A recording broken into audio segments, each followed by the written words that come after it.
오늘 함께 나눌 말씀의 제목은 탕유입니다. 예수님께서 밤새 기도하신 다음에 12 제자들을 고르셔서 세우시고 그 제자들에게 말씀하시죠. 그리고 그들에게 예수님 말씀하시면서 이제까지 신앙이 좀 있다 하고 이제까지 하나님을 향한 신앙이 있고 믿음이 있고 경건한 삶을 산다 하던 사람들이 들어도 전혀 다른 길, 좀 레벨이 달라져요. 전혀 다른 길, 들으면 들을수록 부담스럽고 야 이거 하겠나 싶을 만큼 어려운 말씀들이 금방 이제 막 사도들, 제자들에게 말씀하십니다.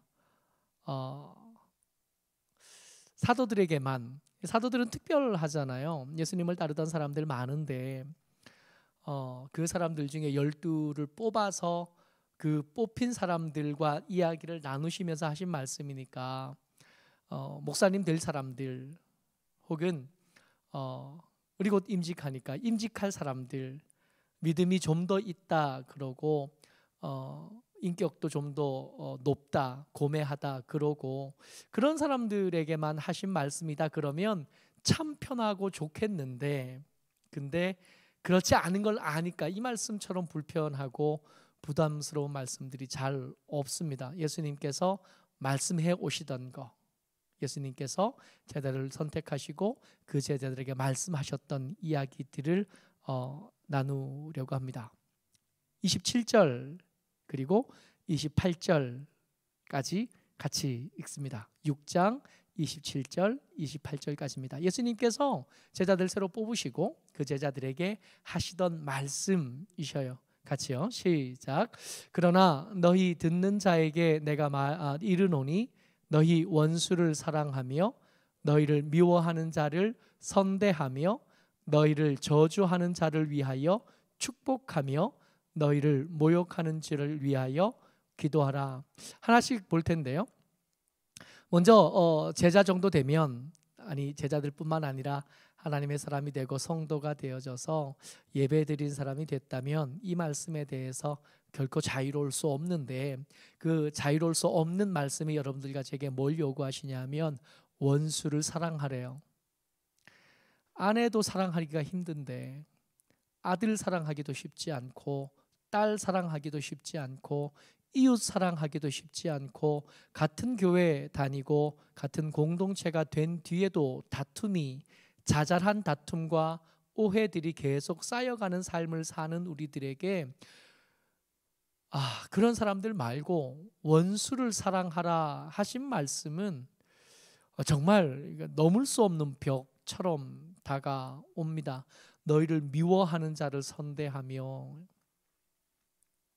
우리에게 잘 해주는 사람들한테도 잘 못하잖아요. 우리가 부모님들 생각하면 잘 해야 되잖아요. 잘 해야 되는데 그것도 쉽지 않은 거예요. 이제 저희 아버지가 이제 8순이 되셨는데 저희 아버지가 생각보다 다른 분들보다 건강한 편이세요. 건강한 편이신데 며칠 전에 갑자기 정신을 잃고 쓰러지신 거예요. 그러니까 그 큰 문제는 아니었어요. 큰 문제는 아니었다 그랬지만 문득 드는 생각이 우리 아버지 건강하시니까, 우리 아버지 연세는 뭐 8순 그랬으면 뭐 요즘 우리 노인대학 우리 교회 생각하면 아직 한참 젊으시지, 그런 생각만 하고 있다가 그런 얘기를 이렇게 들으니까 그렇구나, 우리 아버지도 이젠 젊지 않으시네, 그냥 건강하다 그러고 안심을 해서 될 일은 아닌가 보네 하고 이렇게 머리에 쿵 하고 한 대 맞은 것처럼 그런 생각이 드는 거예요. 그 아버지잖아요.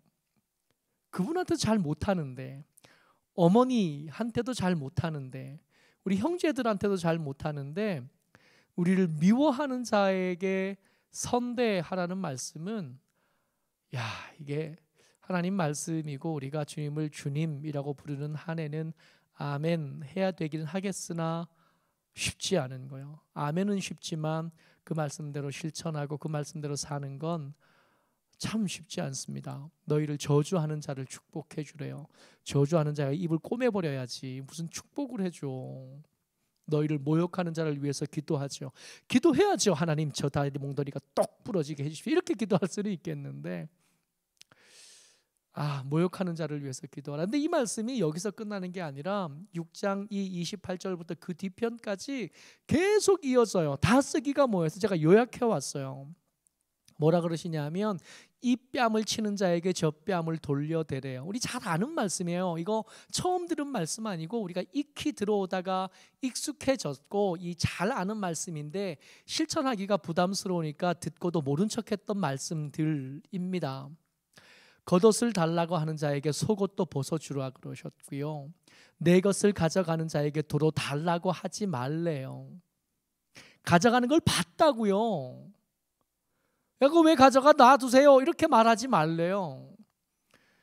우리 교회 헌금함을 바꾼 지가 한 1년 좀 넘었나요? 2년쯤 됐나요? 한 2년쯤 전에 헌금함을 바꿨어요. 바꾸고 얼마 되지 않아서 이 열쇠 잠금 장치가 이렇게 톱으로 이게 쓸어서 망가져 있었다는 거 아니에요.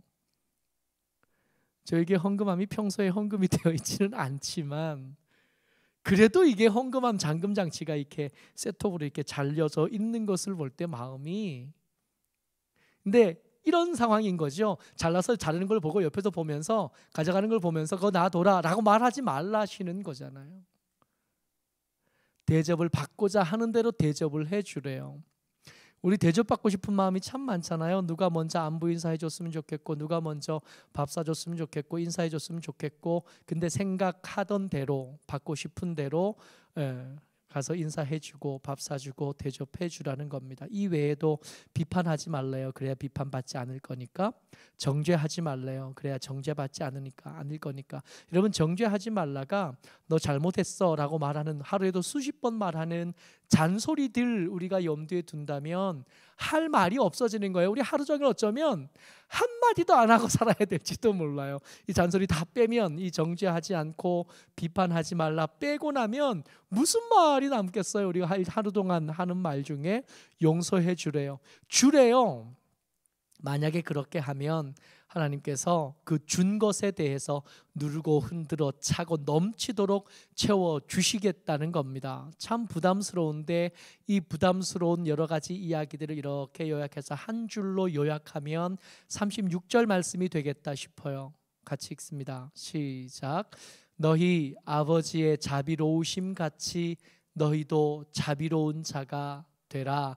어느 정도까지 원수를 사랑해야 되고 어느 정도까지 미워하는 자를 선대해야 되냐 하면 아버지 하나님의 수준까지인 겁니다. 그러니까 이미 기대치가 너무 높아서 이렇게 쳐다보면 할만 하겠다는 생각이 드는 게 아니라 이건 하라고 시킨 게 아니라 하지 말라고 시키신 건가 보다. 이거 반어법인가? 얼마 전에 설교 듣다 보니까 어떤 성경은 읽는 그대로 보이는 그대로 읽으면 안 되고 반대로 들어야 되는 말씀도 있다던데 이거 그런 건가? 너희 아버지의 자비로우심 같이 너희도 자비로운 자가 되라. 이거 될 거 아닌 것 같아. 그러니까 적당히 하다가 포기해라. 그런 말씀으로까지 들리는 겁니다. 그러고 보니까 이렇게 너무 어려운 얘기를 듣다 보니까 자꾸 잔머리를 굴리게 되는 거죠. 어떻게 하면 이걸 좀 가볍게 할 수 있을까? 어떻게 하면 이 높은 벽을, 장애물을 좀 낮출 수 있을까? 그러면서 생각나는 게 뭐냐 하면 이거 남들이 먼저 하면 나도 하겠다 싶더라고요. 이 뺨을 치는 자에게 반대 뺨도 돌려대는 건 누가 나한테 그렇게 하면 나도 그렇게 한번 해볼 만 하겠더라고. 그렇지 않아요? 누가 난 저 사람한테 잘해준 게 하나도 없는데 날 선대해주면 그럼 나도 이제 너한테 선대해줄 수 있을 것 같은 거지. 원수같이 지내던 사람인데 갑자기 그 사람이 나한테 치킨 세트 한 세트를 보낸 거예요. 그러면 나도 보낼 수 있겠다 싶겠더라고요. 다른 사람이 하면 나도 할 수 있을 것 같아요. 근데 이런 생각들, 다른 사람이 하면, 다른 사람이 나한테 그렇게 사랑을 베풀어주고 접대해주고 비판하지 않고 그리고 정죄하지 않고 그렇게 용서해주고 가져가는데 말리지도 않고 더 준다 그러고 겉옷 달라고 그랬더니 속옷까지 벗어도 별로 그걸 입고 싶은 생각은 없지만 어쨌든 그렇게 주면 나도 그 사람한테는 그렇게 할 수 있을 것 같다는 생각이 들었어요. 이런 생각 그 아래쪽에 가만히 살펴보면 내가 하나님의 말씀대로 살지 못하는 것은 내가 부족한 사람이라서가 아니라 환경이 나빠서요. 좋은 사람을 만났으면, 내가 만약에 위대한 신앙의 선배들 그 말과 인격과 행함이 존경스러운 그런 사람들하고 같이 내가 부부로 살았거나 그런 사람의 친구로 살았거나 그런 분이 목회하시는 교회의 성도였거나 그런 사람의 아들이었으면 나도 그런 사람들처럼 살았을 것 같은 거죠. 그러니까 내가 이 말씀대로 살지 못한 건 내 탓이 아니라 누구 탓이에요? 옆에 사람 탓이고 환경 탓이고 형편 탓이고 그런 말을 하고 싶은 거예요. 근데 이렇게 남들이 먼저 하면 나도 하겠습니다 하는 생각이 들 때쯤 예수님의 이야기가 끝나지 않고 다음 이야기로 접어드는데, 우리가 너무 잘 아는 이야기로, 우리 익숙하게 들어오던 이야기로 말씀을 이어가신 겁니다. 눈먼 자가 눈먼 자를 인도하면 어떻게 되겠느냐 그러시더니 42절에 이렇게 말씀하셔요. 같이 읽습니다. 시작. 너는 내 눈 속에 있는 들보는 보지 못하면서 어찌하여 형제에게 말하기를 형제여 나로 내 눈 속에 있는 티를 빼게 하라 할 수 있느냐?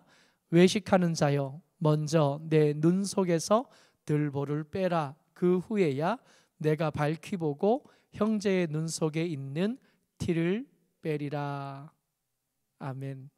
사실은 오늘 선택해서 써놓은 하나님의 말씀 가운데 아멘이 쉽게 나올 말씀은 하나도 없어요. 지금 우리가 하나님의 너무 어려운 요구, 예수님이 말씀하시는 새로운 길에 대해서 말씀하신 걸 들었어요. 그 말씀을 들으면서 하겠다는 생각보다 못하겠다는 생각이 먼저 들었고, 만약에 누군가 나를 사랑해주면 나도 사랑할 수 있을 것 같고, 누가 내게 대가 없이 주고 용서해주고 비판하지 않고 정죄하지 않고 그렇게 주면 나도 그 사람한테는 그렇게 할 수 있겠다고 잔머리 쓰는 우리에게 예수님 뭐라고 말씀하시냐면, 네가 먼저 안 하면 누가 하겠냐라고 말씀하신 거예요. 외식하는 자여 내 눈 속에서 들보를 빼라. 네 눈 속에 들보도 못 빼면서 남의 삶을, 남의 말을, 남의 행동을, 남의 신앙을 어떻게 뜯어고치겠나 말씀하시는 겁니다. 근데 이 말씀이 부담스러운 것은 그 내용도 부담스럽지만 이렇게 핑계대고 나는 먼저 못하겠고 누가 나한테 하면 그렇게 하겠습니다 하고 생각하는 그 사람들을 예수님이 뭐라고 부르시냐 하면 외식하는 자여라고 부르신다는 거예요. 이게 무서워요. 지금 우리가 누가복음 6장을 읽고 있는데 이 6장 그 전부터 계속해서 예수님과 바리새인들의 긴장이, 둘 사이의 긴장이 점점 더 높아지고 있는 중입니다. 예수님이 십자가를 언제 지시게 되냐면 예수님을 혹시 자기 편이 돼서 자기 이 기득권을 좀 세워줄 줄 알았던, 그렇게 기대했던 바리새인들이 예수님에 대한 기대를 완전히 포기하고 나면 바리새인들이 사두개인과 붙어 먹거든요. 그러면 예수님의 십자가가 결정이 돼요. 그 십자가가 결정되기 위해서 예수님과 바리새인들의 사이가 긴장이 점점 차츰차츰 높아지고 있는데, 그 차츰차츰 긴장이, 갈등이 좀 더 심화되게 있는 바리새인들을 향하여 예수님께서 주로 뭐라고 부르셨냐 하면 외식하는 자요 라고 부르셨다는 겁니다. 그러니까 우리가 하나님 예수님의 이 말씀을 들으면서 난 못하겠다고, 누가 나한테 먼저 해주면 그때나 생각해 보겠다고 그러면, 그러는 사람들을 향하여 예수님께서 바리새인을 부르실 때와 똑같은 단어로 그렇게 남들이 하면 나도 하겠습니다 하는 사람들을 부르신다는 거예요. 외식하는 자가 된다는 겁니다. 그래도 우리가 믿음의 성숙함, 믿음의 열매들은 아직도 부족하지만, 그렇다고 해도 예수님을 십자가에 못 박겠다고 예수님의 이야기하면서 화내고 예수님의 멱살 잡고 예수님을 향해 돌 던지려고 했던 바리새인만큼은 아니거든요. 우리가 믿음이 부족하긴 하지만 그럼에도 불구하고 우리를 누가 바리새인이라고 부르면 그거는 안 되지, 바리새인처럼 될 수는 없죠. 우리가 믿음이 여전히 부족하고 여전히 모자란 목사이고 모자란 권사이고 모자란 집사일 수밖에 없지만, 그럼에도 불구하고 바리새인처럼 될 수는 없잖아요. 그래서 이 외식하는 자여 하신 이 음성에서는, 이 표적에서는 벗어나야겠는데, 그 아무리 생각해도 이것도 싫고 저것도 싫은 거예요. 잘 못하겠는 거지. 근데 예수님께 한번 이제 대놓고 좀 물어보고 싶은 거예요. 대충 좀 믿으면 안 되냐고. 우리는 1등 하고 싶은 사람은 아니거든요. 혹시 그러셨어요? 1등 하고 사셨어요? 이 영상 보는 친구 중에 1등이 있어. 우리 서연이가 1등 했더라고요. 서연이는 1등 했으니까 계속 1등 해라. 너는 계속 1등 신자 하면 좋겠다. 근데 나는 1등 해본 적 없거든요. 저는 우리 아이들의 성적에 전혀 불만이 없습니다. 애들 성적이 저보다 훨씬 좋아요. 우리 애들 성격이 저보다 괜찮은 것 같고 우리 애들의 신앙이 저보다 괜찮은 것 같아요. 저는 어릴 때부터 주일학교에서 신앙을 배우고 말씀 배우고 그렇게 교회에서 쓰임받는 인생을 사는 친구들이 부러워요. 전 늦게 예수 믿어서 아무리 열심히 해도 그 한계를 못 벗어나겠더라고요. 저는 1등하면서 산 사람 아닙니다. 주변의 목사님들 보니까 설교 잘하는 목사님들 진짜 많더라고요. 제가 목사님들 참 싫어하고 목사님들 별로 좋아하지 않고 목사님과 교제하는 걸 정말 어려워하는 사람인데, 그럼에도 불구하고 훌륭한 목사님들, 열심히 설교 준비하시고 그 삶을 단전하게 살아가시는 목사님들 많더라고요. 저 1등 아니거든. 성적도 1등이 아니었지만 성품도 1등 아니에요. 제 성품의 모자란 부분에 대해서 전 너무 잘 알거든요. 그리고 지금 여기 교회 와서 있는 분들 이렇게 아들, 딸은 학원 갔고 권사님들, 집사님 봐도 1등한 분들 별로 안 보여. 이 영상 보시는 분들 중에도 서연이 외에서 서연이 말고는 1등 했다고 자랑하시는 분은 한 번도 못 봤어요. 혹시 있다면 그분은 계속 1등 신자도 하셨으면 좋겠네요. 적당히 하면 안 되겠냐고요. 저는 큰 교회 목회할 자신도 없고 그렇게도 될 것 같지도 않아요. 1등 할 자신도 없고 1등 교회 할 자신도 없고 1등 신자 할 자신도 없어요. 그냥 적당히 좀 그렇게 살면 안 되겠냐고. 그랬더니 말씀이, 성경이 얼마나 무서우냐 하면 그렇게 생각할 걸 아셨던 것 같아. 그 이야기를 마무리하면서 어떤 얘기로 넘어가냐 하면 같이요. 47절 시작. 내게 나와 내 말을 듣고 행하는 자마다 누구와 같은 것을 너희에게 보이리라. 내 말을 듣고, 이 말 어떤 말이신지 아시겠죠? 12제자 뽑아놓고 그들에게 부탁하신 말씀이잖아요. 겉옷 달라 그러면 속옷도 벗어주고, 정죄하지 말고 비판하지 말고 주고 가져가는 거 눈에 눈 뜨고 봤어도 들켰어도 다시 갖다 놓으라 말하지 말고, 이 뺨 때리면 저 뺨 내밀고, 원수도 사랑하고 미워하는 자를 위해서 축복해주고, 그거 말이에요. 그 말씀들 하고 계셨잖아요. 그 말씀을 듣고 행하는 자마다 누구와 같은 것을 너희에게 보이겠다는 거예요. 우리는 지금 못하겠다고, 잘 못하겠다고, 적당히 하고 싶다고 말하고 싶고 그렇게 생각하고 있는데, 마치 이 생각을 아셨던 것처럼 예수님 이야기를 이어가시면서 말씀하시는 겁니다. 이 말씀들을 행하는 사람은 어떤 사람 같아요? 땅을 깊이 파고 반석이 나오면, 돌이 나오면 그 위에 기초를 둔 다음에 집을 지은 사람 같대요. 근데 그렇게 안 하는 사람들, 마치 우리 같은 사람들, 1등 못하는 사람들, 1등 할 생각도 없고 1등 할 주제도 안 되는 여러분들과 저 같은 사람들, 대충 좀 예수 믿고 그렇게 살고 싶은 여러분들과 저 같은 사람들에게 예수님은 뭐라고 말씀하시냐 하면 49절 같이 읽습니다. 시작. 듣고 행하지 아니하는 자는 주추 없이 흙 위에 집 지은 사람과 같으니 탕류가 부딪힘에 집이 곧 무너져 파괴됨이 심하니라 하시니라. 이게 믿고 말씀을 듣고 믿은 사람이나 말씀을 듣고 그대로 순종하고 따랐던 사람이나 말씀을 듣고 야 이거 못하겠다 하고 못하겠다 한 사람들 중에 둘의 공통점이 있어요.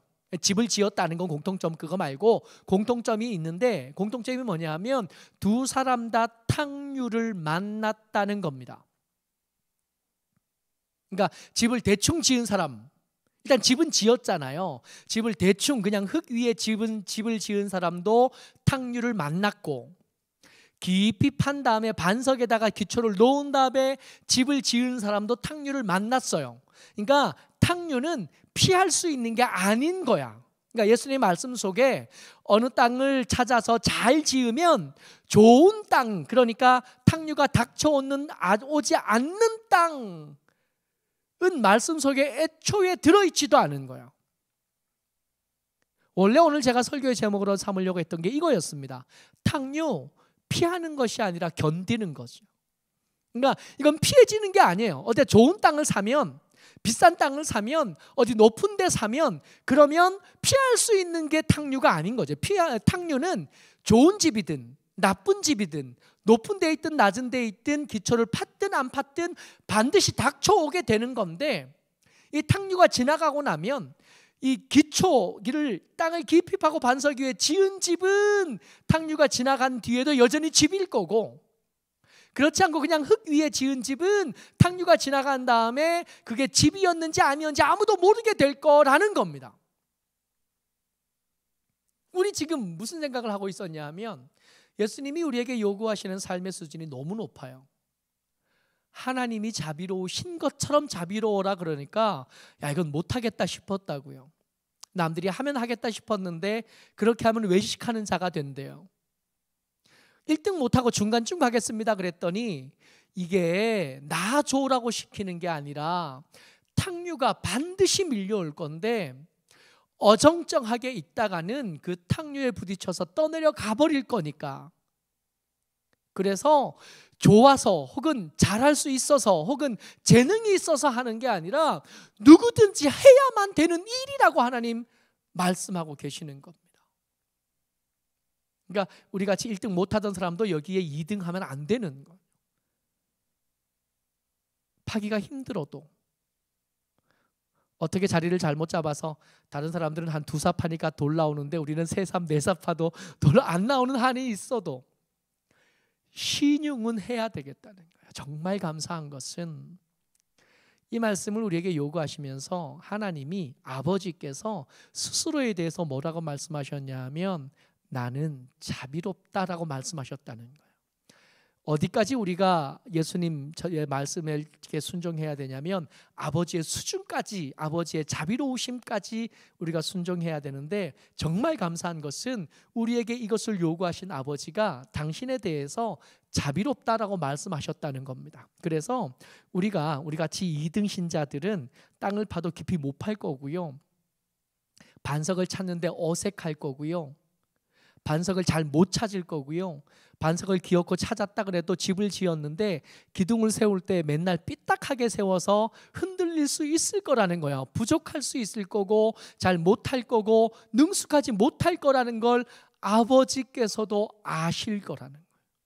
대신 애쓰면 잘 못할 텐데, 성적은 나쁠 텐데, 그럼에도 불구하고 원수를 사랑하려고 몸부림치면, 겉옷을 달라고 하는 사람의 속옷 벗어주는 신용이라도 하면, 비판하고 싶은 말 입이 근질근질한데 한번 참으면 정죄하고 싶고 갚아주고 싶고, 한 대 맞기 전에 내가 미리 한 대, 선빵 필승인데 선빵을 때리고 싶은 그 마음을 한번 참으면 자비로운 아버지께서 나머지 부분들을 채워주시지 않을까 하는 기대를 할 수 있다는 겁니다. 선택할 수 있는 게 아닌 거예요. 기초를 찾을 거냐 말 거냐, 더 팔 거냐 덜 팔 거냐 선택할 수 있지 않을까. 파는 수밖에 없어요. 그렇지 않으면 떠내려 가버릴 거니까. 모쪼록 저와 여러분들 주의 은혜 가운데 적어도 외식하는 자가 될 수는 없고요, 2등 한다고 포기할 수는 없는 것이 탕류가 밀려올 거기 때문에 그렇다라고 말씀하시는 겁니다. 힘들지만 모쪼록 저와 여러분들 주의 은혜 가운데 도전해 보시고 자비로우신 하나님의 도우시는 손길을 누리는 하나님의 사람 저와 여러분 되시기를 주의 이름으로 축복합니다. 아멘.